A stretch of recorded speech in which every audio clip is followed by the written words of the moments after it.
నేను నేను 3 నెలలుగా జీతాలు ఇస్తున్నాము, 2 కోట్లు జీతాలు ఇస్తున్నాము.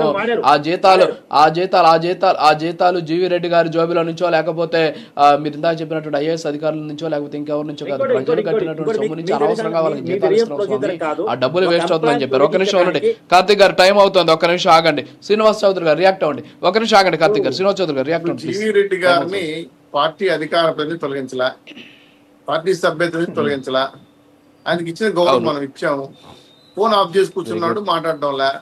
రెండో విషయం ఏంటంటే పార్టీ నాయకులు పార్టీ కార్యకర్తలు సపోర్ట్ చేస్తున్నారంటే తప్పేం కాదు కదా.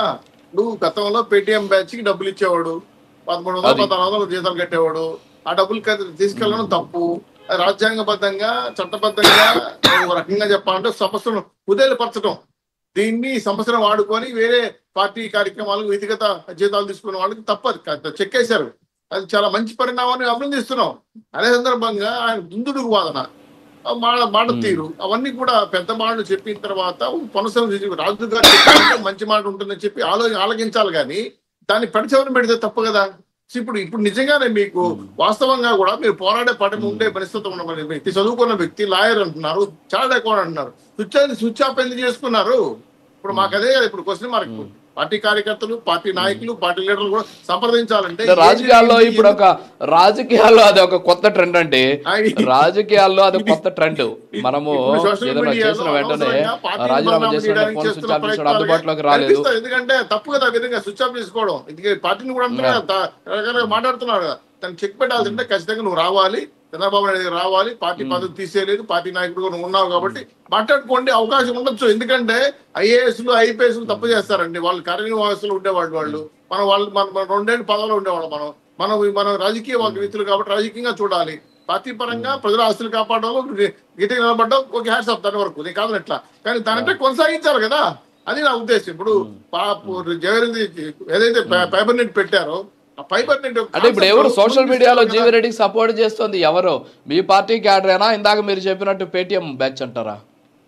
పేటిఎం బ్యాచ్ అని చెప్పట్లేదు, కానీ పేటిఎం బ్యాచ్ చెక్ పెట్టాలని ప్రయత్నం చేశాడు. కాకపోతే ఒక 2 ఎమ్మెల్యేలు మాటలు విన్నారు, ఆయన కొంచెం సనువుగా మాట్లాడతారు కాబట్టి ఆ ఎమ్మెల్యేలతో మాట విన్నారని నాకున్న సమాచారం, అది సోషల్ మీడియాలో సమాచారం. కాబట్టి దయచేసి రెక్టిఫై అవ్వాలి, మాట్లాడితే సమస్య పరిష్కారం, అదే చెప్తారు కదా, మాట్లాడితే సమస్య పరిష్కారం అవుతున్న విషయం ముందు తెలుసు కదా మీకు, మాట్లాడితే సరిపోద్ది కదా, మాట్లాడితే చాలా ముందు కమ్యూనికేషన్ వస్తుంది కదా. కాబట్టి వాస్తవాలు చెప్పకుండా మీరు మౌనం వహించడం అనేది అనేక పెడార్థాలు దారితీస్తా ఉంది. దానికి గందరగోళంగా కూడా పార్టీ కార్యకర్తలు కూడా సపోర్ట్ చేయాలా వద్దా ఒక రకంగా రకరకాల కామెంట్లు చేస్తారు. కాబట్టి దయచేసి ఈ యొక్క వివాదానికి ప్రోత్సాహపెట్టాల్సిన బాధ్యత జీవి రెడ్డి గారు. వెంటనే ఆయన స్విచ్ ఆఫ్ చేసి ఉన్న వ్యక్తి ఆన్ చేస్తే మళ్ళీ పార్టీ కార్యకర్తలతో మాట్లాడితే ఖచ్చితంగా సమాధానం దొరుకుతుందని చాలా స్పష్టంగా చెప్తున్నాను. పార్టీ ఎట్టి పరిస్థితుల్లో ఆయన వదులుకోవడానికి సిద్ధంగా లేవు, నేను కూడా చెప్తున్నా కదా, పార్టీ వదులుకోవడానికి సిద్ధంగా లేవు. కాకపోతే అందుకే ఈరోజు పార్టీ పదం తీయలేదండి.